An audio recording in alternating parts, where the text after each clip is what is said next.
Welcome to another episode of Walk Worthy. I'm here with my friend Jay Stringer, counselor, minister, author, dad, father.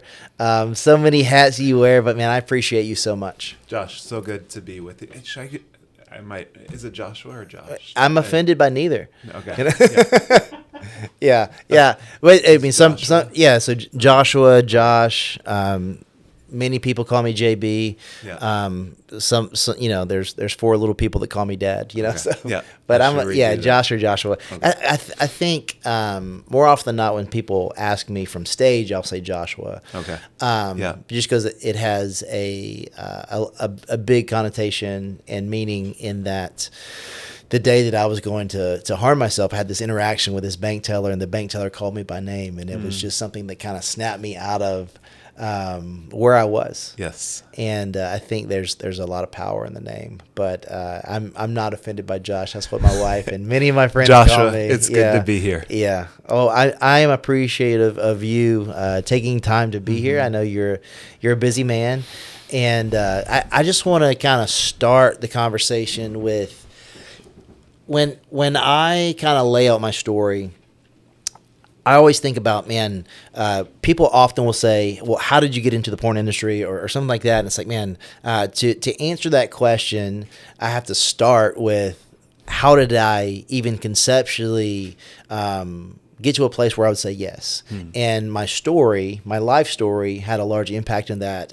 And I generally start with just informing the audience, and if you would be the take the time and just kind of walk through attachment theory. Why is it understanding how we develop our understanding of emotions and secure attachment and things like that?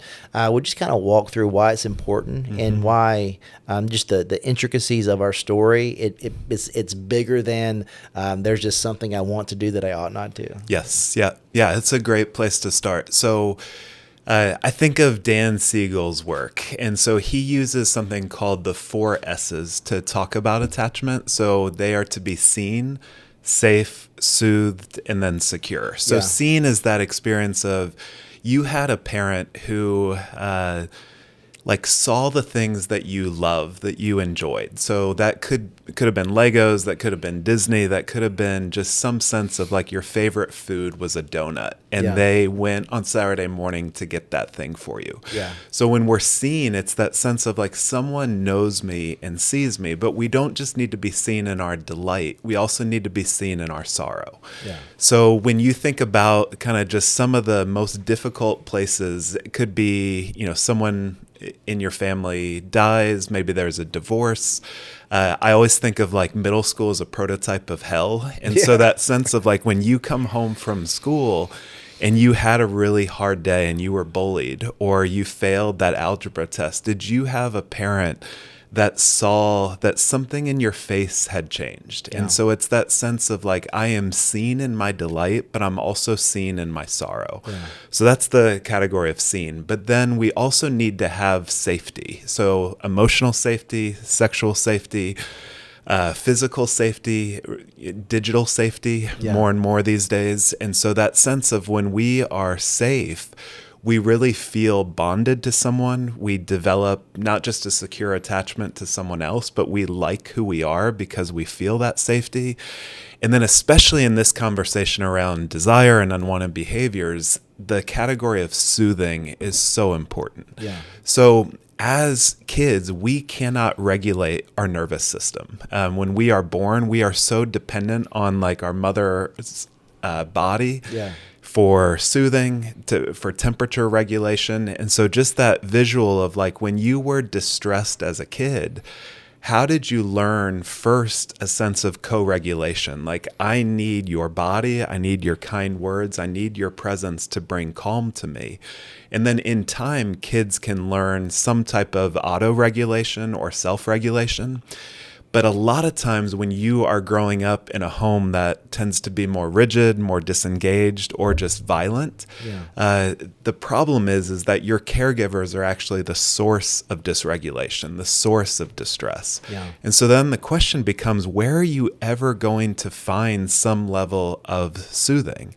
And for a lot of us, it could have been alcohol, could have been drugs, could have been porn. Really doesn't matter what that was. It's that our bodies in the midst of distress needed to attach to something to allow us to calm our bodies down and to create some level of safety and calm in our nervous system. So when we're consistently seen, safe, soothed, we will develop a secure attachment to people. The dilemma is that most of us were not terribly seen well. So, Dr. Kurt Thompson says, we can grow up in families where the food finds the table, the family finds the church eats Sunday, the money makes its way into the college funds, but somehow our hearts remain unexplored by the two people that God most put on earth to find us, and that's our parents. So all of us have to grapple with our attachment story and to say, okay, maybe I'm struggling with an unhealthy attachment to food or a substance or a screen, but the behavior is not random. The behavior is actually telling a story about how you learned how to navigate some of the difficulties that you went through in your life. So, attachment theory doesn't excuse responsibility, but it helps us to understand our story about how did these patterns really form in our life. Yeah, I love Dr. Kurt Thompson, the anatomy of the soul, just thinking about, there's these outlying factors that are specific to me that make up who I am. Yes. And I think as I'm thinking about, unwanted sexual behavior, data tells a story, and I think it combats some of the things that we want to accomplish, but I think it's like we want to try really hard not to do the thing that we know we ought not do.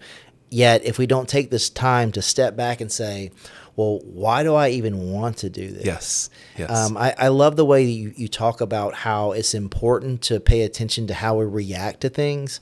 Would you just tap into that? It's like, man, how I find myself responding or reacting to things in life where if, I don't get the job or traffic is happening, or if, my I don't sleep all night. I have young kids and I'm up all night and I'm moody, and then something doesn't go my way. And I find myself wanting to soothe myself or escape from the reality of the situation. And there's a pattern they always take, but I don't ask myself why. I'll never truly understand how it got there. Yes. Would you just kind of speak into that? Yeah, I mean, one of the places that I go immediately is this thing called a window of tolerance. And so imagine like two parallel lines, and in that middle is something called a window of tolerance, or the green zone. And that's like when we are just functioning well. It's like you have your coffee, you have your Topo Chico, the sun is out, and you're just feeling good. You're feeling connected to yourself. You're feeling connected to the people that you love. Your body is experiencing goodness. Inevitably, we're going to go into what something called the red zone, or a place of hyper arousal. And that's the place of fight or flight. It's like those fights that you have with your spouse that you're like, oh, I should not have said that. It's when you kind of just feel like everything is, just out of control. And you can tell like your body, your nervous system is responding to fight or flight. That's what happens. So blood pressure goes up, heart rate goes up, adrenaline, noradrenaline, catecholamines, like they are all just surging in your system to prepare you to fight. Then there's something called the hypoarousal, which is the blue zone underneath the green zone. And that's when, that's the Monday morning blues. That's the sense of, I just don't want to go through what my life is requiring of me. I feel really sad. I feel like I have no friends. I feel like there is just something of, midlife goop that I don't know how to get through. And so that sense of, we know our story primarily through our reactions. So when you think about just how do you wake up on a random Tuesday? Like, do you feel like a lot of energy and a lot of like, I got to fight this thing. I have to like make it work, and I have to be really combative in my relationships? Or do you tend to have more of a depressed mood, more of a sense of like, life sucks? And I think of, Psalm 88 that kind of ends like, darkness is a closer friend than you, O God.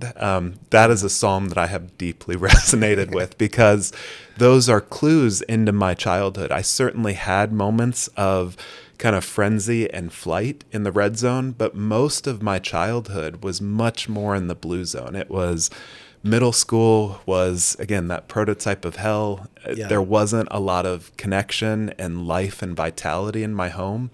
So I tend towards the blue zone. So in my adult life, I didn't initially realize that all of my reactions and all of my behaviors and my anger and even a lot of my depressed affect was telling a story about where I came from and how I learned how to process that. So being in the blue zone, my first love wasn't porn. It was food. So there were so many times where, in the absence of being seen and soothed, I would eat a lot of brownies. I would eat a lot of oatmeal cream pies and Little Debbie Hostess cakes. That was a place of soothing and rest for me. So whenever I felt some level of sadness or despair, where I put my trust was in food. Yeah. And so that's what I want all of us to be thinking about is, these reactions that you have in your adult life are not random. They're actually telling a story about probably something that you went through in middle school and the way that you learned how to navigate. So to me, again, that's not excusing responsibility, but it actually helps us to respond a lot better of being able to say, where am I in my story right now that I'm having this really intense reaction? Yeah. And, I can feel that with my kids, when they are, just middle school of what am I going to wear? What should I wear? And my son has there's this brand called New York or Nowhere, and he has a Knicks sweatshirt, and it's his favorite thing ever. Well, he wears it as often as he can. And I remember growing up wearing Atlanta Braves baseball shirts, and just that sense of I would wear them every day if I could. And then one day at middle school, this kid was like, why do you wear so many sports shirts? Atlanta Braves aren't even good this year. Why don't you wear something cool like Tommy Hilfiger or Rusty? Yeah. And I remember that was an imprint. So now when my middle school son is wearing his Knicks gear, I can feel that sense of I need to not just protect him, but I need to control him instead of just letting him enjoy what he enjoys. So my reaction even to my son is not random. All of our reactions are storied. And so I think that's the real point is when you react, don't just shame yourself and have contempt for what you've done wrong. Get curious about why that is emerging in the first place. Yeah, I think that's what God is inviting us into. It's you think about Romans 2:4. It's God, because of his love, his kindness, his patience, thank God he's patient, Yes. We're invited to be curious and over again, the scriptures talk about, in Jesus specifically, having this elevated view of childlikeness. And I have a good friend, Drew Worsham. He identifies as illusionist. He rejects the title of magician, but he's also a pastor in San Antonio. But he wrote a book around that idea of curiosity and wonder. And I think it's when we stop being curious about why we do what we do, we're stopping what God wants us to kind of step out into. It's man, if I can be curious about something that might be labeled sin, but there's some type of soothing or attachment or off ramp, or I just don't want to deal with it. I don't want to deal with the thing. That's why pornography is so complicated, in that pornography more often than not is not the biggest issue at hand. Sure, there's things in which consuming pornography are catalytic that are not great for us. Yes. But the bigger problem more often than not, it's not that I just want to watch porn. It's that I want an escape from something else. Mm-hmm. Yeah, I mean, I love that curiosity approach. So when I look at so many of the scenes in the Old Testament, It's that sense of like, even the first scene after Adam has sinned and eaten of the fruit that he was commanded not to eat from, God shows up and says, like, ask the question, where are you? Yeah. Now, God knows where Adam is, but it's not like, bounce your eyes from that next tempting piece of fruit or get some internet monitoring or some tree monitoring on your, like, it's a sense of where are you? And Jacob, who's been struggling his entire life with his name and identity, I mean, he finally kind of gets it right. And God's like, what is your name? Yeah. And then changes it. Yeah. I also think about Hagar, like one of my favorite stories in the scripture, where she has been traumatized by the first family of our faith. Yeah. So it says that Sarai mistreated her. And that word mistreated, some scholars would say it's like the same word that the people of Israel endured under Pharaoh. Some scholars even suggest that it's like the language of a sexual assault. So what we know is that the first family of the faith has traumatized an Egyptian slave teenager. Yeah. And she goes out into the wilderness on the road, I think, to Shur. And when I first read that of just kind of, where did she end up? I thought it was like, almost like the Four Seasons of the ancient world. It's much more like a truck stop on I-10. Like wherever she is, she's going to probably die and have even more dire situation come to her than what she experienced with Abraham and Sarah. And it's in that place where the angel of the Lord shows up and I think asks two of the best questions that any of us could ever be asked. And those are, where do you come from? Yeah. And where are you going? And so to me, that's the approach of God, is that God arrives in our story and begins to ask us questions about how our sorrow came to be, how our sin came to be. And to me, that really began to change me, where this sense of, I think I had an internalized voice of God that was kind of like, come on, get your act together. You should be over this by now. Are you really in seminary to become a pastor and a therapist, and you're struggling with an eating disorder and you're struggling with porn? Like, what in the world are you doing? Like, get out or get it together. Yeah. But that is not the voice of God. The voice of God is kind. And so to, use Romans 2:4 that you just mentioned, like, do you not know that it is the kindness of God that leads to repentance? And that's so hard, I think, for us to get, is when we find ourselves in a really difficult place, like when we are out in the wilderness, when we are caught in cycles of sin, caught in cycles of judgment, to really anticipate that the arrival of God is not to condemn us, but to get curious about how all this came to be. I still don't know what to do with that. I mean, it's still, when I take communion, Eucharist, it's this sense of like almost offense. Like, why would the God of the universe get on his knees to serve me in the midst of everything that I have done and said in my life? Yeah.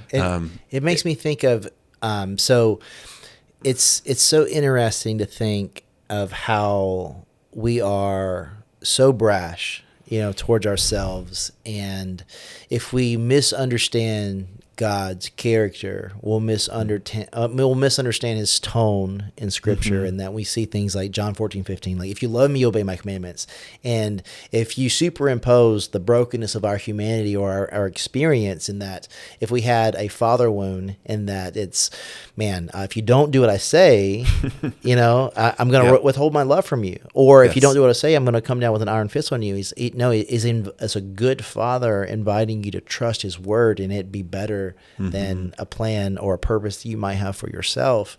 And it just makes me think of when I first sat in a church for the first time, and I heard 2 Samuel chapter 9, and this, the nuance between David and Mephibosheth. And Mephibosheth was in this place, Lodabar, hiding. Yeah. And there's so many, factors in that where, he understood the lineage he came from. He understood that his grandfather, the kingdom had been stripped from him, and then knew his story. Yeah, his story, and then knew that, the struggle between David and Saul, and then, Jonathan and Saul, they die when he's 5 or 6, and these nurses, they try to take him and run with him because historically, because he's next in line to be king, and history says that he should be dead.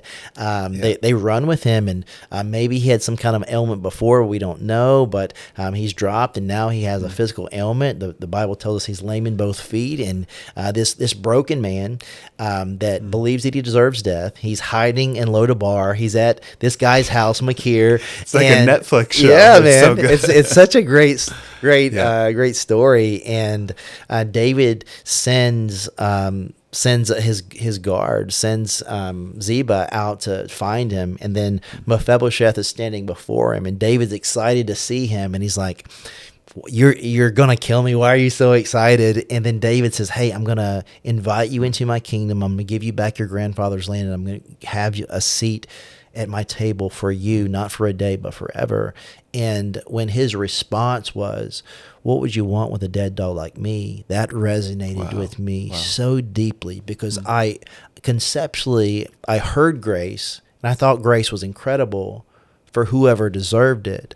But I saw myself so undeserving of God's grace that maybe it was for other people, but not me. And then in 2 Samuel chapter 9, verse 8, when he's like, hey, what would you want with a dead dog like me? I'm like, exactly. Wow. And I think so many of us can get to that place when we superimpose our brokenness into our story, and we refuse what God is offering to us, or maybe even what community is offering us, because we're so certain of who we are, but based on an experience that is not a depiction of who God is. Yes. Yeah. Yeah. I mean, as a trauma therapist, one of the things that we often talk about is that, trauma is not just what happened to you. Trauma is also what happens inside of you in the absence of an empathetic witness. And I think that, part of why I think that story is so compelling and powerful is that, David was a witness to him, like offered language, offered presence, offered a sense of, I see you and I'm preparing something better for you. But for so many of us, when we go through traumas or exiles or difficulties, a lot of times we go through those experiences alone. So whether it's, big T trauma, small T trauma, we don't often anticipate that we're going to have an empathetic witness there. And so whether it's David, whether it's a good therapist, whether it's a good friend that just genuinely cares, that's so much of what we need to internalize, because on our own, in isolation, we begin to make up a lot of lies, a lot of judgment. And the point that I'm always trying to emphasize in my work is that we don't just pursue unwanted behaviors or shameful behaviors because there's something kind of just deeply broken about us and we feel shame in response to those broken behaviors.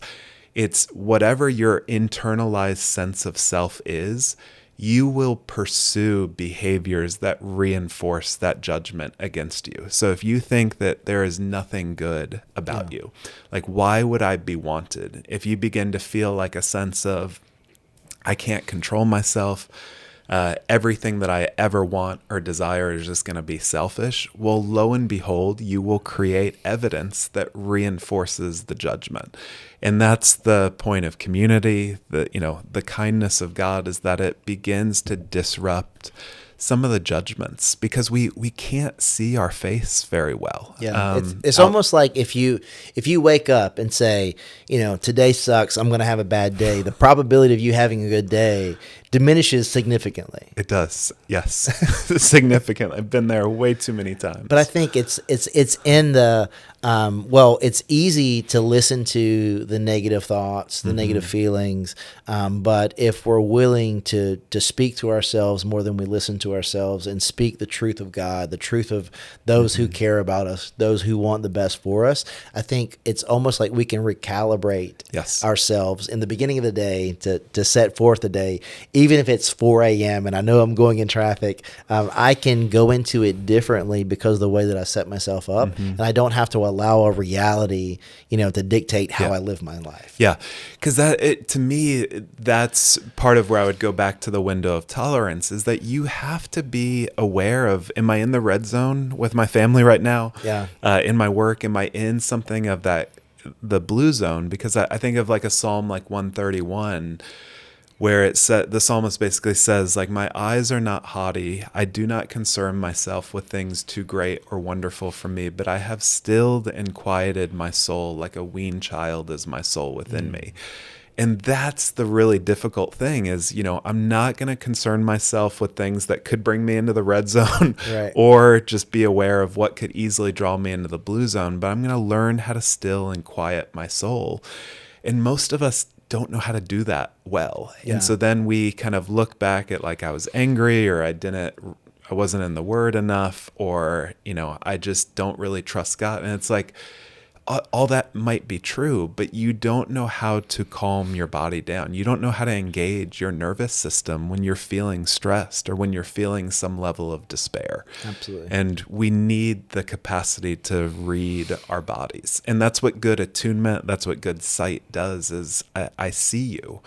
But so often that's what we outsource to other people and we abdicate for ourselves. And I would say it's like for someone that finds themselves, maybe this has not always been their story, but I feel like I experienced this, and I've talked to many people who have, where maybe you are a somewhat decisive person, but you find yourself in a season of indecisiveness about big and small things, and I think that that can be a byproduct of kind of drifting away from something that's kept you calibrated for a long time. And if you would, I would love for you to talk about Unwanted. It's a book that I've found incredibly helpful.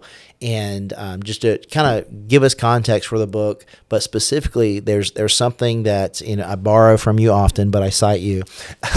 Just talking about there's this incredible power if I can articulate, my Ephesians 2:10. If I can articulate my God-given purpose, like not from we are called to the Great Commission. That's true of all believers, but there's something in the fact that there's a God that made me in his image and put gifts and talents and characteristics and a specific personality.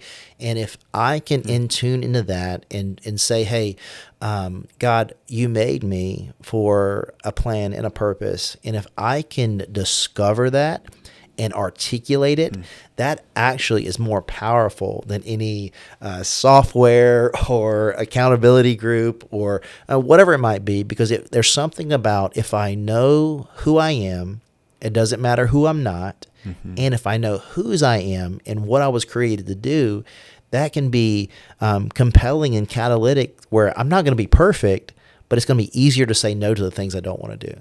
Yes. Yeah.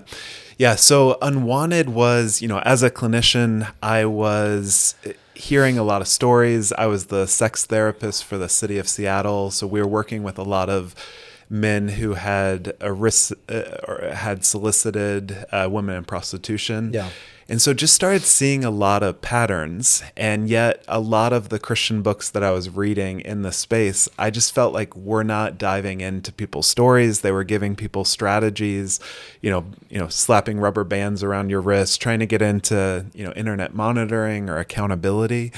And I could just see that these things were not helping. My friend of mine, my old youth pastor, said, Jay, when I've been having the same conversation with my accountability partner for 15 years, something is not working. And so that was kind of some of the genesis of this is, we're not really moving the needle on helping people to understand porn. So we know it's really prevalent. We know that so many people use it, but I didn't really have a strong sense of the why.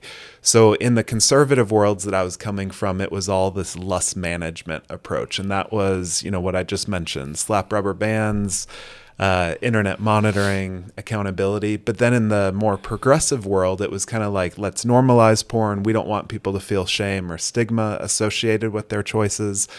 And so part of what I realized is like that we need a third way that doesn't overly pathologize, but also doesn't overly normalize it. Right. And so one of the things that we decided to do was to ask people, not just do you watch porn, but we asked some pretty invasive questions looking back of just like, what types of sexual fantasies are you drawn to when you actually put something into Google or your primary porn site, like what are the videos that you actually seek out, like Yeah. the specifics of them. And what we found is that people's searches were not random at all. Right. So when, one popular search for men was, women that were younger or had a petite body type. And so my researchers kind of labeled that as like a power over fantasy. Yeah. Well, if you had that fantasy of wanting to see a race that suggested to you some level of subservience or blonde hair or a petite body type, what we learned was that there were three primary drivers of that fantasy. The first was that you had a strict parent growing up. Yeah. Second was that you had high levels of a lack of purpose. And third, you had high levels of shame. And so, if you grew up in a strict family, what happens in a strict family is not just like a lot of discipline. Discipline comes from the root word disciple, which means to teach. Yeah. And so for most of us that grew up in homes with heavy discipline, it's not about teaching you how to understand your desires, your emotions. It's like shaming you into a level of compliance. So a lot of times when you grow up in a home that is really rigid, you feel powerless. And part of the question that I would raise is, where is all that powerless going to go? Well, one of the reasons why porn is so powerful to us is because it's not just about lust. It's not just about this sense of like this frenzied desire for something beautiful or an escape. Porn gives you the capacity for power that virtually no other realm of life offers. So if you grow up with a backstory where you are being ruled over and someone is humiliating you and making you feel like you can't say or do anything, porn might be the first experience in your life where you feel like, as I click through this, I have power to choose what I want, to get what I want. And that's so incredibly powerful, specifically for people who have been powered over throughout their life. But that second category was a lack of purpose. Well, one of the things that we learned was that men struggling with a lack of purpose, meaning they didn't know where their life was going, they looked back at their life and saw a lot of failure, they were 7 times more likely to increase their involvement in porn compared to those who had a solid sense of purpose. So, the significance of that is that a lot of us tried to fight against unwanted behaviors, but we never fight to discover purpose. Like to be able to say, what has the God of the universe put inside of my heart to desire, to long for? Where do I come alive? What are the things that my heart loves in terms of what is good and true and beautiful? And how do I move towards that? And if you don't have that sense of purpose in your life, I always think about it like an unlived home where, within a couple weeks, if a home is not lived in, at least in Seattle and other areas that I've lived in, there would be squatters that would show up real quick in homes, and they would just have this sixth sense of like, no one is home. And so I think for a lot of us, porn does show up where it's almost this catch-22 of, I feel a lack of purpose. I don't know how to get anything started in my life. So then I go to porn because now I feel some level of power and control.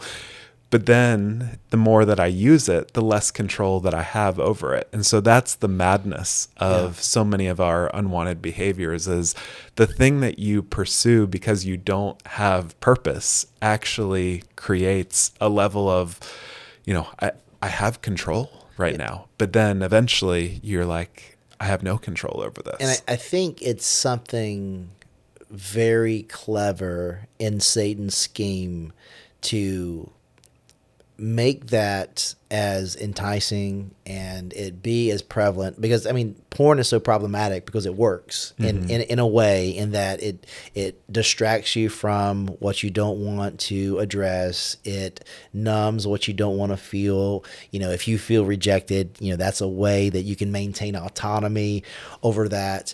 But I think there's something you were talking about earlier that just kind of brings me back to, if earlier and earlier exposure, or somewhere between 8 to 11 years old, is first time exposure, and our prefrontal cortex is not, at an 8-year-old, maybe 30%, 40% best it's not case fully scenario. developed until 26 or so. Yeah, and that being the part of the brain that kind of manages, your emotional control, your Long-term ability, decision making. yeah, your ability to be Yeah. resilient whatsoever. I think it's engaging with pornography in a way that it's discipling us, but also it's training your brain to mismanage desire. And I think that's why, what we were just talking about, what I invite people into is like, hey, if you've been confessing the same thing to the same person for 10 years and you're in the same place, you got to do something different. If you want to go somewhere you've never been, you got to do something you've never done. And what I invite people into, it's like, man, the depth of your confession will often equate to the level of your healing. And what I mean by that is it's different from saying, man, I did it again. I looked at porn again, in contrast of last night, I went into my bedroom, and on my phone, I went to this website, and on this website, this is what I put in the search bar, and I masturbated, and I felt terrible about it, and I woke up at 1 a.m., and I did it again. Looked up the same thing. And I think it's through confessing with clarity and specificity, with being specific, I think there's something that it's not a coincidence. That's my point. It's not a coincidence what I'm searching for, and I'm not necessarily finding what I'm searching for, but if I can articulate what I'm searching for, maybe there's evidence in that for me to go back into another part of my story to figure out, why am I doing what I don't want to do? Yes. Yeah, a couple of stories come to mind. So back when I was working for the city of Seattle as a sex therapist for those Johns, one of the things that this guy told me is, he's like, Jay, don't get me wrong. I love buying sex. I love the power of it. But one of the things that I love more than anything is the ritual of getting in my SUV and just driving around the streets of Seattle, trying to lock eyes with any woman on the streets. And so he had said that in our first session. Then a couple weeks later, we were kind of, processing some, childhood memories. Yeah.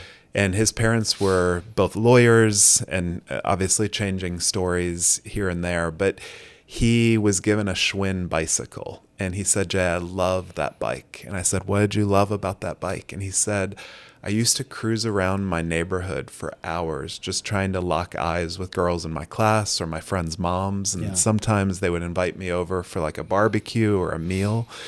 And unbeknownst to him, he was using the same language for this kind of exploitive behavior as an adult as he did for what he was doing as a middle school student. And we started processing through just the power of eyes. And he said that was what porn was for me initially as well. That kind of led him to prostitution. It was just, he could scroll for hours and hours just trying to lock eyes with someone. Yeah. And so that, just that sense of all of our sexual fantasies are not random. Right. So I can begin to predict your story based on your porn searches. So some people have called me the porn whisperer. And I'm not trying to create an encyclopedia. This is what it means. But I want people to get curious of whatever you're putting into the internet, whatever you're looking at and drawn towards, those searches are not random. And so that's back to the level of curiosity. Yeah. So to me, porn and Jesus both appeal to the human heart. Yeah. So, come unto me, all you who are weary and heavy laden. Yeah. Jesus says that. I think the porn industry also says that. Yeah. But then there's this notion of, what am I supposed to do with all the violence that has been done against me? What am I supposed to do with all the heartache in my life that, I can't talk about anger. I can't express much rage in the church. I can't, confess how angry I am with some of the failures of my parents, how angry I am with myself. And so again, what does the cross do? Is it says I will take the curse. I will take your rage. I will, bring all of the enmity, all of the exile, all the pain in your life, and I will bring it to the cross. But I think the porn industry also does that. It says all you who are angry at your spouses, all you who have gone through life and you're feeling futility, thorns and thistles are marking your way, I will give you a context for about 7 minutes where you will be able to do whatever you want and feel powerful and release all the rage and enmity that you have at yourself and others into that world. So again, that sense of Jesus appeals to the human heart, porn also appeals to the human heart. And in the wise words of Bob Dylan, you're going to have to serve somebody. Serve you this, choose you this day who you will serve. And so that to me is really the existential movement of the heart, is that I am a person in need of rest. I am weary and heavy laden, but I also have stories of heartache and anger that I don't know where to bring those, because the church so often is not the place to bring that. Christian community is not a place to bring that. And porn becomes a place to bring a lot of our unprocessed anger. And I just want to kind of lean into that reality where we both love the local church, but I would say it's just a reality that the church has not done a great job addressing the reality of the proliferation of pornography in today's culture. And if 60+% of your congregation is wrestling with something they feel like they can't say out loud, that in itself provides a massive problem. It's like, man, if church is the place where I'm to go, to be informed on how to think critically, and you're not talking about the thing that I'm struggling with most, what am I to do with that? Does that mean that, that Jesus doesn't care about that? Does that mean that there's not a theology that can inform me? Because as we were talking about, I can't be disciplined until I'm self-aware, and part of becoming self-aware is I have to be informed. What are you seeing, and where do we go from here? It's such a good question, and this is where I think church history is really helpful. I know it's very dry and boring, but Augustine was essentially a sex addict. He was growing up in the 4th century, which no internet porn at that point. So he was drawn towards orgies and affairs, and he would write the frenzy gripped me and I surrendered myself fully to it. There's scenes in the Confessions where he's wanting to rip out his hair and pounding his head. And so part of that is if you hate your sexual desire and arousal and you don't understand it, you're going to pass on a theology that's not very well informed. So he is one of the most brilliant theologians and philosophers of all time, but he was also deeply, enraged with himself for a lot of his behaviors. I think of someone like Jerome, who, another brilliant theologian, translated Hebrew scriptures into Latin, but he was known to do a lot of kind of hookups during the week, and then he would go into the sepulchers and have the fear of hell try and scared out of him on Sundays. Or it was known that when he was in the desert, he used to study Hebrew when he was having sexual thoughts, or he would throw himself into thorn bushes to combat it. So part of what has been passed down to us is this kind of epigenetic inheritance of shame and stigma, and do violence to yourself and run away from this thing. And, this thing is going to be an evil living inside you that you essentially need to throw yourself into a thorn bush. So for centuries, I think the church has been struggling for this. And that's the madness to me when I go into a lot of local churches or denominations, is we have known this for centuries. But why have we not done more to address the realm of desire and the realm of sexuality in terms of our discipleship? So to me, that's Romans 12:2 is, do not be conformed to the patterns of this world. Local church is yes, we're really good at that. But then the second part of that verse is, but then be transformed by the renewing of your mind. Well, you can't help people transform their sexual mind if they don't have any language to understand. I got to know where I'm starting. Exactly. So I think that's what the church has done, is we've said, don't be conformed to the patterns of this world. Don't do the bad things, the sinful things, but we've given people no language to understand why they're drawn to what they're drawn towards.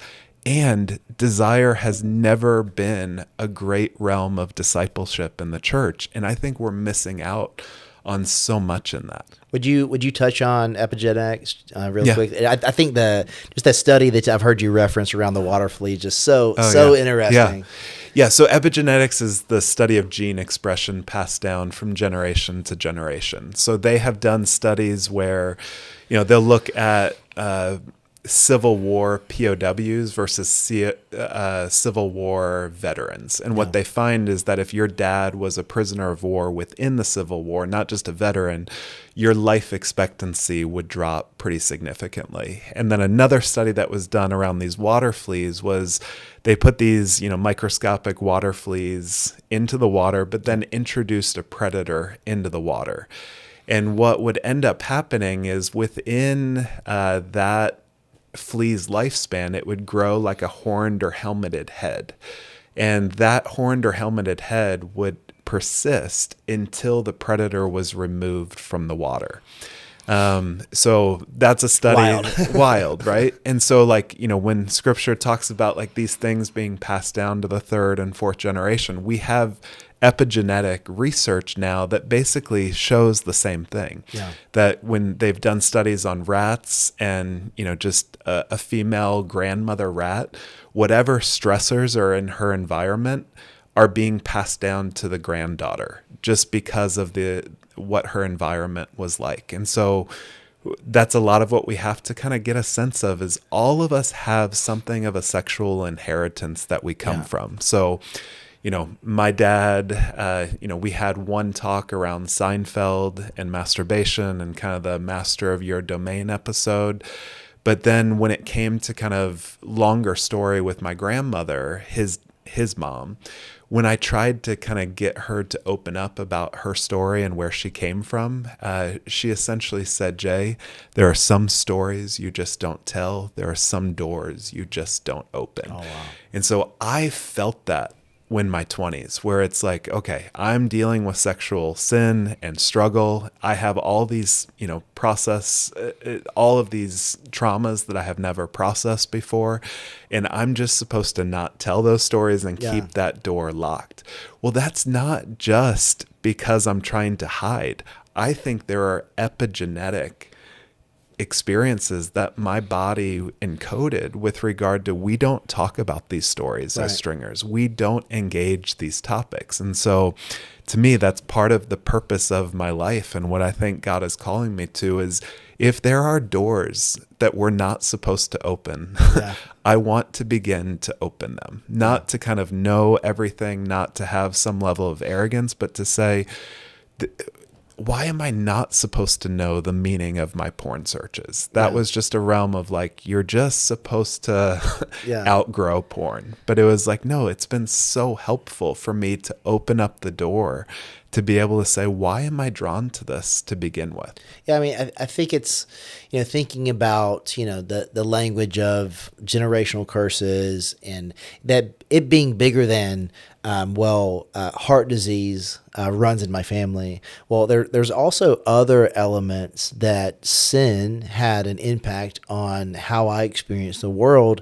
And if I don't know, like, many of the nuances of my stories, there could be something that if I did know, it would be helpful for me. And why not be curious or wonder, man, how did I get this place?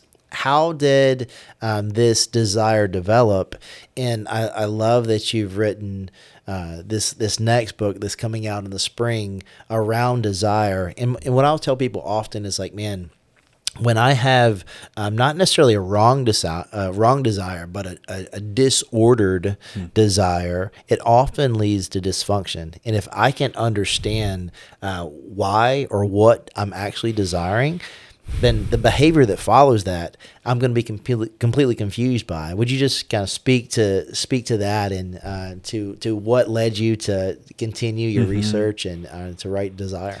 Yeah. So after Unwanted, just trying to get a sense of like, what did people need after Unwanted? Like after you know some of the meaning of your searches, some of these stories. And part of what I realized is that, in some ways, my next book, Desire, is like the prequel and the sequel. It's the book I should have written before Desire, but it's definitely the book to read after it. And part of what I started realizing is like no one is teaching us how to want. Yeah. And I think of, just the conservative world has pathologized desire. They think desire is inevitably going to bring me into some realm of selfishness or, God forbid, something that's sexual.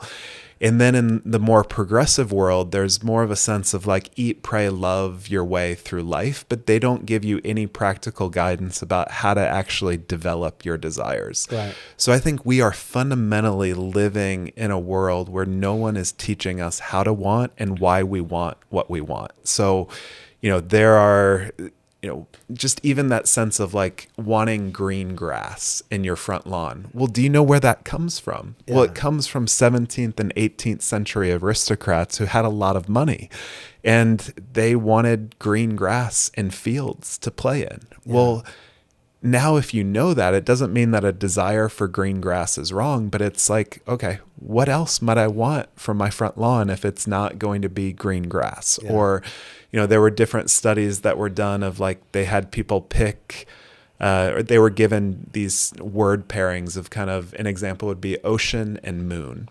And then 10 minutes later, the researchers would say, what's your favorite detergent? And the amount of people who had been primed with ocean moon said Tide detergent. Oh, wow. Yeah. And so what the researcher said there is that desires and preferences can be built up in your system without any knowledge that they are there. So when we're looking at, whether it's the porn industry, social media, greed, like we do need to disciple our desires. We need to understand where are these desires coming from, who is planting them, who is priming them. But we also don't need to overly fear them. And I think that's what I lament with regard to the church is that evil is discipling desires, whether it's porn, greed, envy. And then the church looks at those desires and is like, no, we need to like suppress desire. We need to, get rid of desire. And it's like, what on earth? If we are made in the image of God, a desiring God who wants communion, who wants the kingdom, who wants to serve, who wants to give his life to others, those are all desires that the God of the universe has.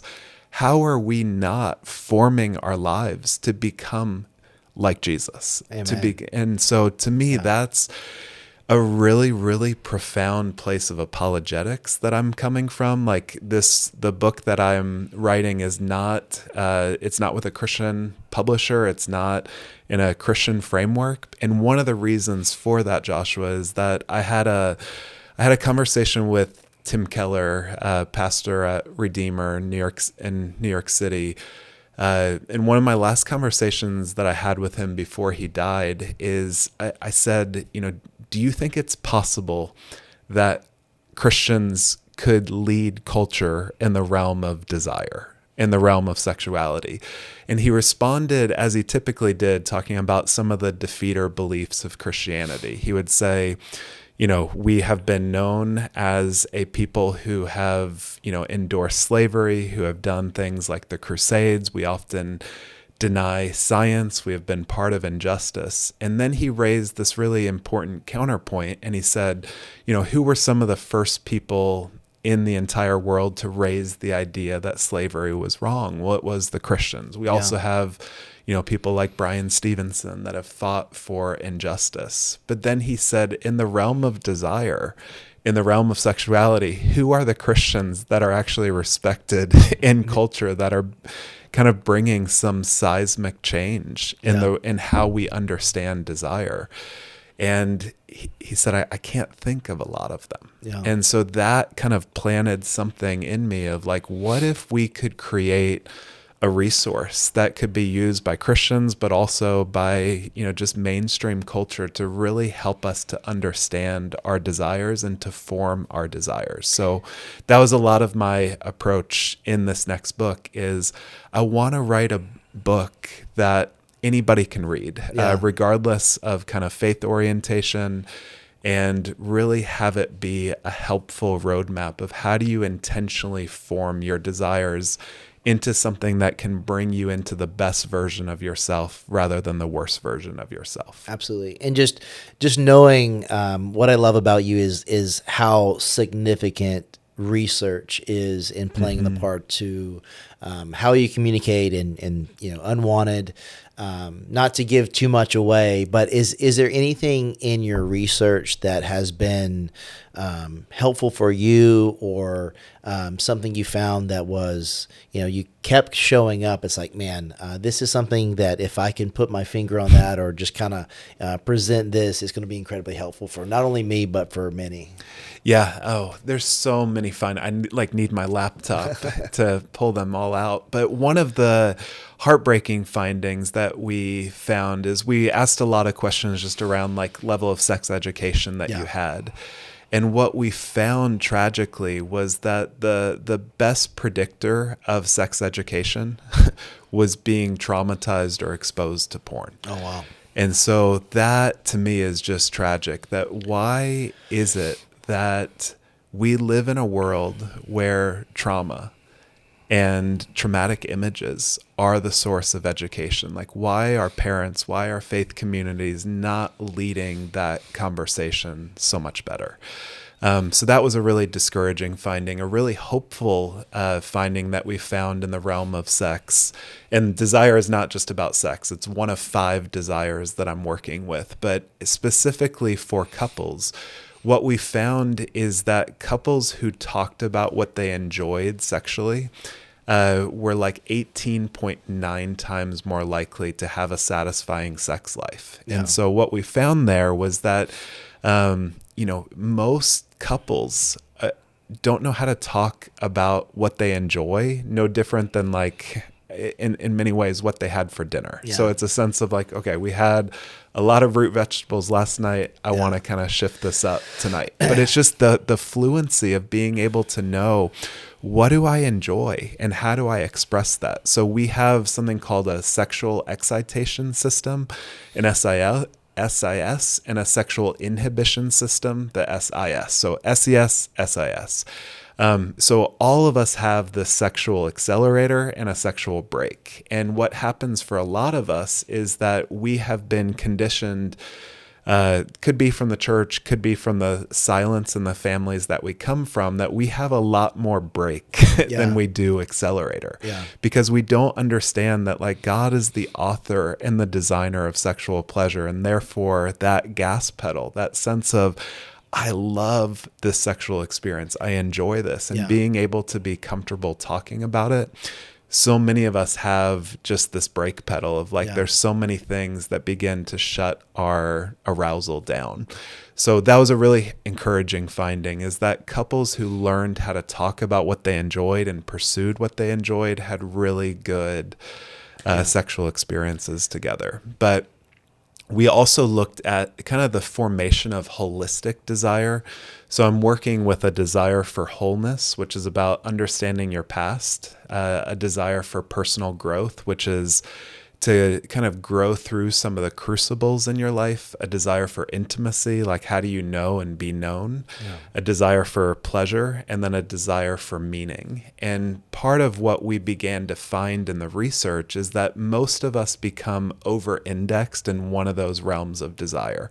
So we can have people, and you and I both know people that are like, they are Joan of Arcs in their field. Like they are, we're going to bring the porn industry down. We're going to attack this thing. We are all about injustice. We're all about mission. But their relationships are completely imploding. Their marriage sucks. They have no sense of where those things come from in their story.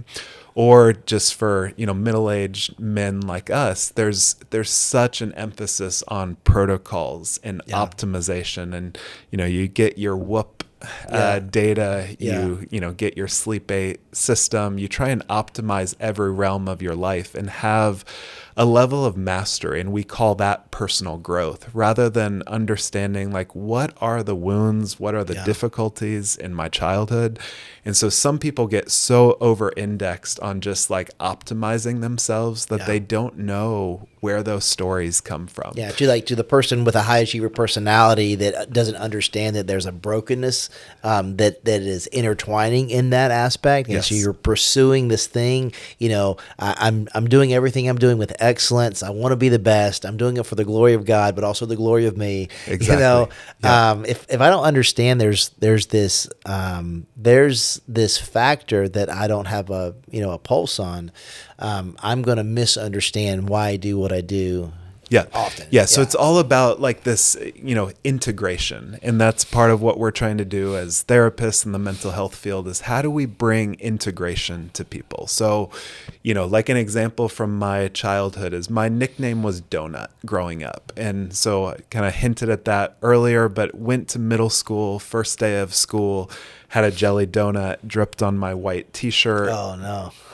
Pillsbury Doughboy, put their finger in my belly. Yeah. And this guy named Brian Mulroney did that. And he went, ooh. Oh, and that was kind of the first name of donut for me. So as I went through childhood, that was a lot of the bullying that I experienced. Yeah. And a lot of just like middle school was awful to go in.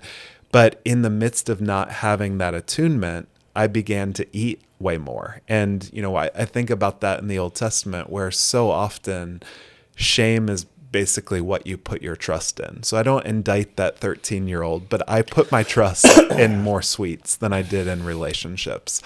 And so then, go through all that unaddressed stuff. But then in, my late 20s, I had a friend that signed me up for a marathon. And I remember that first training run that we went like 8-9 miles, and it was, the endorphins were a drug like I had never experienced. And so then realizing like if I can just optimize my health, and then I got into really good shape and ran marathons. Yeah. But it was this sense of like now I'm trying to, do personal growth and eat better, but I was totally disconnected from my childhood. And just anytime I would overeat, there would be just such a sense of judgment. Well, now I'm coming at this place in my, let's call it mid 40s, where I'm trying to integrate these stories. So for me, it's how do I bring the raw desires that I have for good food, but not just eat it in isolation, but bring it to community, to my family. So, I live in New York City, and one of my favorite things to do on weekends when I'm in town is I will find different bakeries in New York, and there are some incredible ones. So I'll find it the night before, and then I'll go run 5, 6, 7, 8, 10 miles to find, what's the pastry or what's the cinnamon roll or what's the cardamom bun that I should find. Yeah. And then I'll city bike back to my family. And when I'm doing these runs, I'm aware that I'm with my young 6, 7-year-old self. And that 6 and 7-year-old self, like, loved barbecues, loved hamburgers. So I, whenever my dad would fire up our grill and put the charcoal on, I would have like a bowel movement. And I would just like make up songs about eating hamburgers. Yeah. But then you can kind of see how that original desire for good food, for good community became something that offered a level of soothing and isolation that eventually became my shame. But then I tried to optimize my life. I tried to, outrun everything. And then that became its own strategy. So now as a 40-year-old, it's a sense of, I want to bring all these parts of myself together. I want to bring the excitement of that 6-year-old boy. I want to like notice that I'm running to this pastry that I enjoy, like I allowed myself to enjoy in middle school. But then I'm also running because I like that aspect of who I am. But I'm also not just trying to run from food and from people. I'm trying to like run to my desire to bring the goodness of that desire back to a particular table. And so for me, that's like what has been really meaningful in this realm of desire is how do I integrate all these stories, all these selves that exist within me? Yeah. And that's where I'm having a blast with desire. And I think we're set up to pathologize desire or we're set up to indulge it. And that's where I think most of us live with a civil war with what we want, because we know desire is responsible for all the best things in my life, like spouse, meaningful work, but it's also responsible for all the worst things in my life, my greed, my envy, my lust. And so, we don't want to feel dead in life and feel depressed, but we also don't want to come too fully alive because we don't know how to manage that either. And so I think most of us kind of just live a little bit suppressed and depressed in life. It makes me think of I was talking with my friend Christian yesterday, and he was saying how there was a time in his life where he didn't really care for fitness, and then he fell in love with it, and then because he had a very obsessive compulsive personality, well, all of a sudden he found himself so disciplined that he wouldn't go out to eat with his friends because he's eating his chicken and his sweet potatoes, and it became unhealthy for him. And I think, how do we navigate not taking something that's immoral or amoral? How do we take something that's amoral and not have this cognitive dissonance towards something that we should have a bent towards? How do we navigate through that? Well, I think we have to understand trauma. So trauma, again, would you define that? I think you do a really great job. Yeah. Because it's just, I think it's like a hot topic word. Yes. Where everything is trauma or nothing is trauma. Would you talk about big T trauma, little T trauma, and just what it means? Big T trauma is a life-threatening event. It's a Hurricane Katrina, 9/11, a car accident. Your life is on the line. That's a big T trauma. No one debates that. But what we also know is that there are small T traumas, like being bullied, maybe having a divorce in your family, some experience of it. It's kind of death by 1,000 cuts. And so what the leading trauma theorists say is that trauma is not just something that happened to us long ago. It's the ongoing imprint of that event on you today. So how do you know your traumas? Not through your memories primarily, but through your reactions. So trauma is this sense of I did not have an empathetic witness. I didn't have someone who was strong enough, big enough to be able to care for some of that. And then in the midst of that pain, I began to feel some level of numbing and eventual isolation. So trauma comes from the Greek word meaning, essentially wound. So whereas scars reveal our external wounds, some of our internal traumas are just those emotional wounds that we have experienced. But what happens in trauma is that you have this level of fragmentation, meaning I cannot trust the people and the ground underneath me because, what am I supposed to do with the reality that God put me in a home with a mother, with a father, with a brother, with a sister that abused me? Yeah. What am I supposed to do with that? Yeah. Or a sense of, this person that I thought I could trust, this body that I thought I could trust led me into some level of heartache, some level of being violated. So then immediately we feel this kind of wound afflicted inside of us and this sense of fragmentation that I can't trust God, I can't trust my own desires, and I can't trust you. Yeah. Well, now you're fragmented. And what do you think is going to happen? Well, you can't feel fragmented and, in pain for very long before you need to numb that pain. So if you're feeling, wounded inside, if you're feeling emotional pain, you need something or someone to begin to offer something of that soothing. And for a lot of us, that's the beginning of, a therapeutic word called dissociation, meaning I don't know how to deal with the complexity in front of me. I need to dissociate from this. And screens are great for that. Substances are great for that. Porn is great for that, of just being able to say, I don't have to live in the theater of my body. I get to distract. I get to escape. But the complexity of trauma is that first you feel fragmentation, then you feel the need to numb. Yeah. And then anytime you begin to numb, what you're going to eventually feel is that sense of isolation. And in isolation, that's where a lot of the voices come in of I'm not good enough. Who am I that I chose to soothe in that way? What is wrong with me? Yeah. And so that's what happens with trauma is that, we experience these wounds that have never had an empathetic witness, that have never been engaged. And then we begin to find numbing that eventually finds a level of soothing and isolation.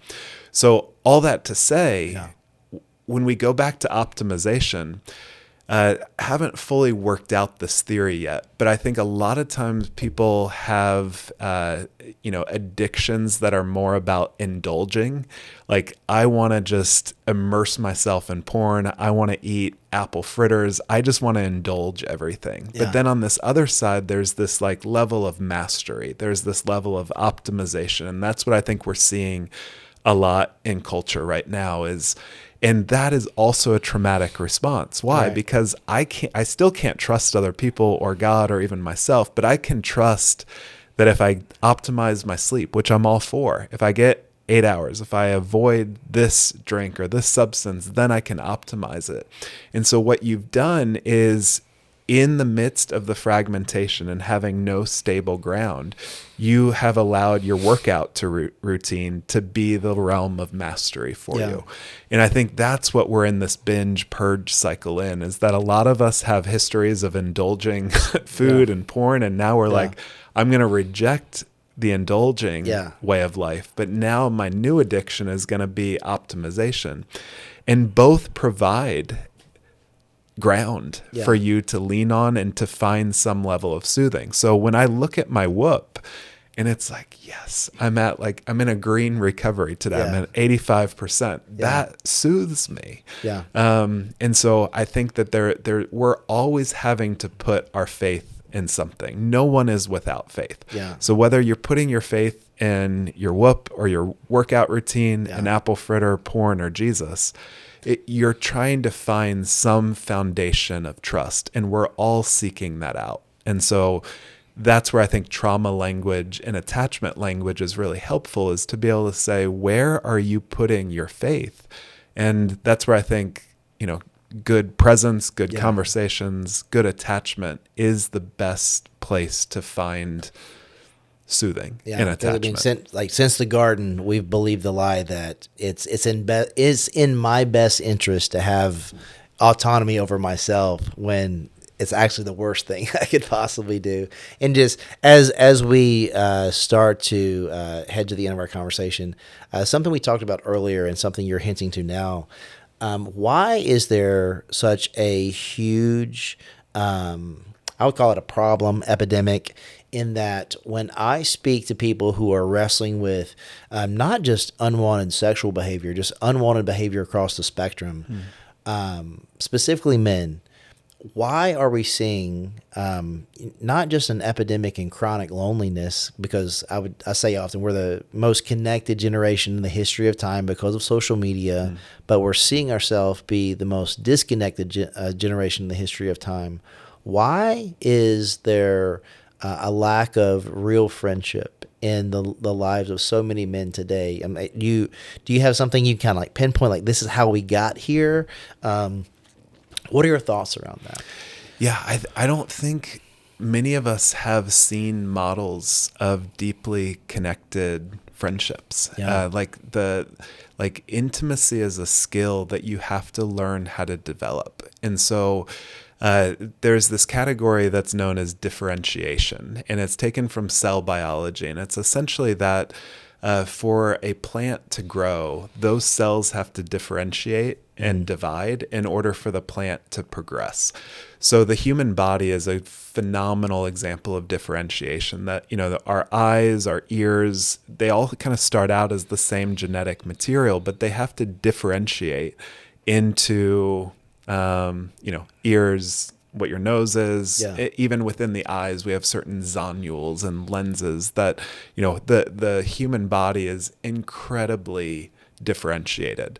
And so most of us, I would say most men, lack differentiation. Like, we don't know who we are outside of, what our jobs, what our income is. And so that's really what narcissism is when I was growing up, I used to think that narcissism was someone who is full of themselves. But clinically speaking, a narcissist has no idea who they are. So they look to the outside world to reflect back to them something of their worth. So, in my high school, it was like someone that wanted a Ford Mustang Cobra, like edition. I think it was like the rainbow colors. He wore his Tommy Hilfiger, like had the girl that everybody wanted. And so that was like, he's a narcissist, and he's full of himself. But again, he didn't know who he was outside of those symbols. And so I think for a lot of us, we have not developed ourselves. And so we outsource our identity to our jobs. We outsource our soothing and our validation to our spouses and our romantic partners. We don't know who we are because developing a self takes a lot of time. So when I think of like a good marriage or a good friendship, I think of it like a symphony. So when you go to any symphony in New York, Dallas, like you want your violinist to be the best violinist in the city. You don't want broken strings and for them to just say like, I'm broken and wounded and traumatized and this is just what you get today. There's a time and a space for that, but these people have done the hard work to develop their instruments, to develop who they are. But the magic of a symphony is not just that like, wow, that violinist or that clarinetist or that percussion team is so good. It's that somehow they are so developed, so differentiated, and they work together to create some of the most stunning music in the city. That's the picture of the kingdom of God. That's the picture of a good marriage. That's the picture of a good friendship. And so one of the things that I think we all have to do a lot more work around is like, what is the heart that God has given me? Like, where do I come alive? This isn't about being recognized. This isn't about being seen. It's that like there are desires that the God of the universe has planted inside of you. And do you know what they are? And are you pursuing them? So again, like what's the compelling nature of your story is that you know, I think you have your South Carolina roots and, you know, just different stories that marked your path in terms of how you got into the industry that you were involved in. But you didn't stay there. You continued to differentiate and to evolve. And that's what I think is really missing is, you know, if we don't have an attachment to ourselves in this unfolding story, well, we're not going to like ourselves. And we're not going to allow much attachment because it's just like I'm broken and I got a couple strings missing and I'm all for that. But I think one of the missing pieces in friendships and in intimacy these days is really this really big push to develop who you are. Because a lot of times Christian marriage is like, I don't like myself, you don't like myself, you don't like yourself, and let's just kind of come together. And to me, that's just not compelling. It's that the friendships that I love the most, there's this intrigue of we're not the same, but there is this path to growth, and there is this path of like, I want to be known, and I want to know you in this unfolding mystery of what is unfolding in your life. And there has to be an aspect of trust. There has to be this wonder and curiosity. And I think if someone was like, hey, I want to dig into this and I want to explore what are some of the things that I have an affinity for that maybe I've been scared to tap into because I've fallen into the trap of like believing that I'm incapable, I'm not good enough, or maybe there's a past experience that I have that's stopping me from stepping into something that I want to do and have the desire to do. And maybe even I'm good at it, but I'm so afraid of what someone might think of me, or maybe I've convinced myself. I've told myself the lie that I've told myself a lie that I've believed to be true, that it's impossible for me to do that. Not because I can't, because I'm me. Yes. Where do you start? One of my favorite quotes is from Annie Dillard, who is a Pulitzer Prize winning author. And she says, I never knew I was a bell until the moment I was lifted up and struck. And to me, that's part of what that question is. Or what are your bell-like moments where something in you just was struck and you're like, this is what I need to be doing? And that could be, again, barbecuing for your neighbors. That could be like dialing in your pour over. It could be public speaking or just sharing something of your testimony, or just, deep guttural laughter with friends, or maybe it's travel. So those places are clues into what you need to begin to develop. So the second part of that would be like, go back to your childhood self to say, like, what did you enjoy? Yeah. What brought you life? But also, maybe more importantly, what broke your heart as a kid? Yeah. So I remember, for myself, some of those days in middle school where I would look outside the window, and I remember, some sermon that I had heard about how the God of the universe is going to kind of hold our tears in a bottle. And I remember crying in middle school, looking out the bus, being like, if it's true that God is actually holding these tears, I want to be part of holding other people's tears as well. Yeah. And so I look back at, like, there was a lot of stories that led me to being a therapist, but that sense of that 7th grade boy who knew trauma also knew something of comfort, also knew something of, like, I want to be someone that holds stories, that understands where these tears come from. And then, just that story that I shared with my grandmother when she said, Jay, there are some doors you just don't open. Well, that's what it meant to be a stringer, is you don't open doors. And so I think all of us need that sense of defiance, that whether it's your body telling you you can't do something, your family of origin telling you probably shouldn't dive into that, even, just what you intuit, like, oh, I shouldn't want that thing. Yeah. I think that there's a really healthy defiance that most of us have not progressed through. And so I think there are clues all over the place in our childhood. So, how many of us wanted to be like Mike, or Right. Laura Ingalls Wilder, or play your rock guitar, and then we realize at some point, like, not going to be Michael Jordan, not going to be U2, not going to be Laura Ingalls, I'm not going to have Little House on the Prairie. So we let some of those desires die inside of us. And I think that's what our desires are trying to do, is they're trying to wake us up to coming alive again. And the challenge is that not every desire, not every passion can earn an income. But I think what happens for people is, okay, I'm in my 9-to-5 job. I'm in, 40 hours a week at a cubicle, or doing something that I'm not terribly inspired by. But then what they choose is more of a dissociative behavior of screens. They're exhausted. Yeah. And so at some level, you have to return to that vitality. If you do not attend to what your soul is asking for, it will run you ragged. Yeah. It will, raise so much difficulty inside of you. You will kind of have some level of depression that will take over your system. And that depression is a symptom that something in your heart has been depressed. Yeah. And so if there's anyone listening that just feels that level of depression of, like, what is my life all about? That's a symptom of something in some way of life has really pushed your life force down.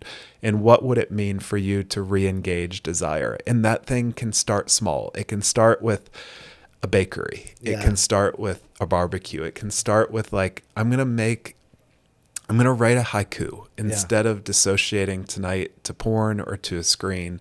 I'm going to write a poem with regard to what I'm feeling, and allow something of that to develop. Every time I'm feeling alone, every time I'm feeling triggered, I'm gonna do some creative act. So even if that's a recorder and all I can play is Hot Cross Buns, which is all I can play, I'm gonna do that instead of dissociate. So we've got to find creativity. And addiction steals so much creativity. When you look at how people strategize to be able to find time to look at porn and cover it up, or, drink just enough that they can wake up the next day somewhat alive and go to work. But, we are creative people, and addiction can hijack that creativity. So really the return to desire is this sense of, I'm going to bring the best of my creativity to something that brings me closer to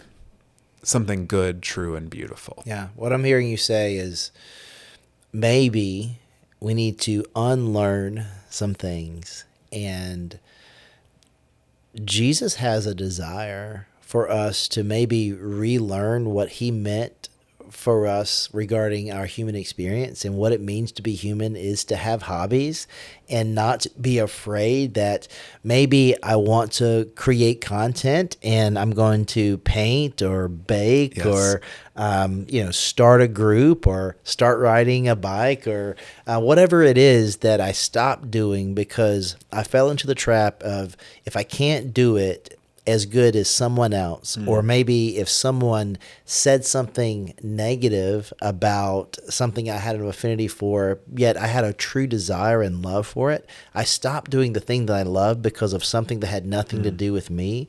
Maybe it's tapping into the thing that my heart longs for, that's actually the way out of a behavior that is not only giving me what not giving me what I really want, but it's keeping me from the life that I could be experiencing. Yeah, so well said.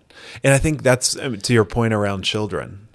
They get that so much more than me. I mean, the sense of, when the Bible says to love the Lord your God with all your heart, all your soul, all your strength. Yeah. I look at my kids and I'm like, I am a half-hearted man. Yeah. The amount of passion that they have, the amount of desire that they have, the amount trust. of trust. Like, I want to trust you. I want to have time with friends. I want to learn to develop this thing. Like, my kids live with all of their heart, with all of their mind. And it just makes me think, like my oldest son, Cannon, if he says, "Hey, can we do this?" and I say yes, or if like, "Hey, we're going to do this," if we don't do it, like, I mean, he was like, Tuesday at 3:51 p.m. you said, that we would do this, and it's like, man, it was never a thought in his mind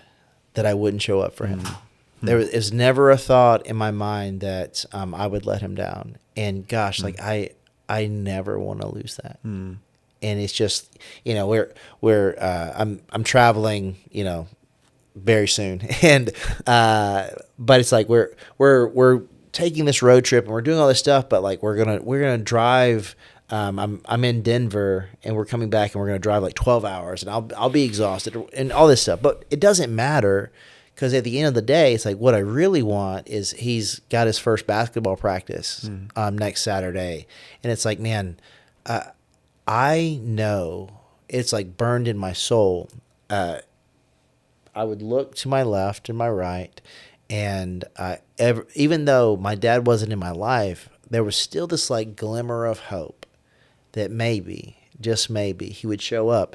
And as a 40-year-old man, if I'm speaking in proximity to where he lives, there's something in me that just like, man, just maybe he'll come in the room. Yeah. And I think that can either be a bottleneck for how emotionally available I am to my child, or it can compel me to love him in a way that's more intentional.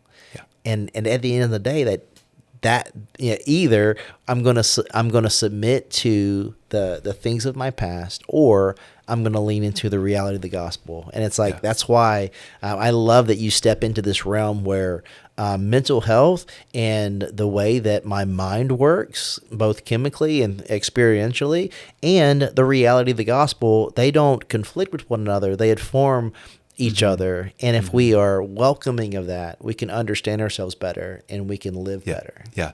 And Joshua, what I loved about what you just shared is like clearly such a deep heart for Cannon and for your son. And I think that's where a lot of us as men stop, is there's a sense of, I want to be a good dad and I want to try harder and I want to do but part of the movement that you took was you brought it back to something of your life and your own longing for a father.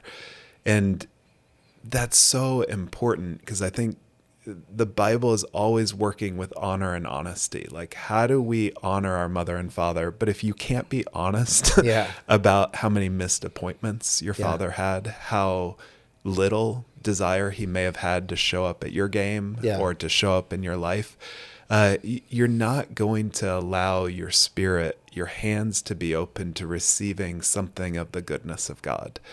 And that's where I think so many of us need to grow in honesty with regard to our heartache. Because if you don't grow in honesty, you're not going to be able to experience those tears of, I want God to keep his appointment. I want God to keep his word. I want something of goodness to come into this moment. And again, that's so difficult for us, is that it's so much easier for me to want to be a good dad to my son. But one of the hardest parts about parenting that no one ever told me to prepare for is how badly it hurts when I know that I'm giving my son something better than I received. Yeah. Of being able to say, I'm so grateful that he gets life and attunement and seen and safety. But there's also that sense of he's thriving in middle school and I didn't. Yeah. And so on one level, I am just thrilled and so grateful. But then it also brings this place of heartache and lament of, that's not what I had. Yeah. And to me, that's the interplay of kind of honor and honesty. Is I want to honor where I come from. I want to honor my family, but I also need to be honest about there's heartache here. Yeah. And can that heartache open the door to receiving something of kindness? Absolutely. Well, my friend, this has We been could so talk for great. hours. Yeah, Yeah. And I think we'll do it again, hopefully. But I'm just so privileged, so honored, so grateful for your time, and I can't imagine anyone that'll listen to this not be compelled to say, hey, maybe there's some questions that I need to ask myself, and there's some digging that I need to do, and maybe this desire that I have, maybe I need to just kind of be curious about it and look into it, and I think that's where it starts. Yeah. It just, God is not surprised nor ashamed of our desires. Like, God put them there, and we do need to develop them and disciple them. But your desire is trying to wake you up to the life that God has for you. Amen. Well, thank you so much, my friend. Yeah. Honored to be with you, Joshua. Absolutely. Yeah.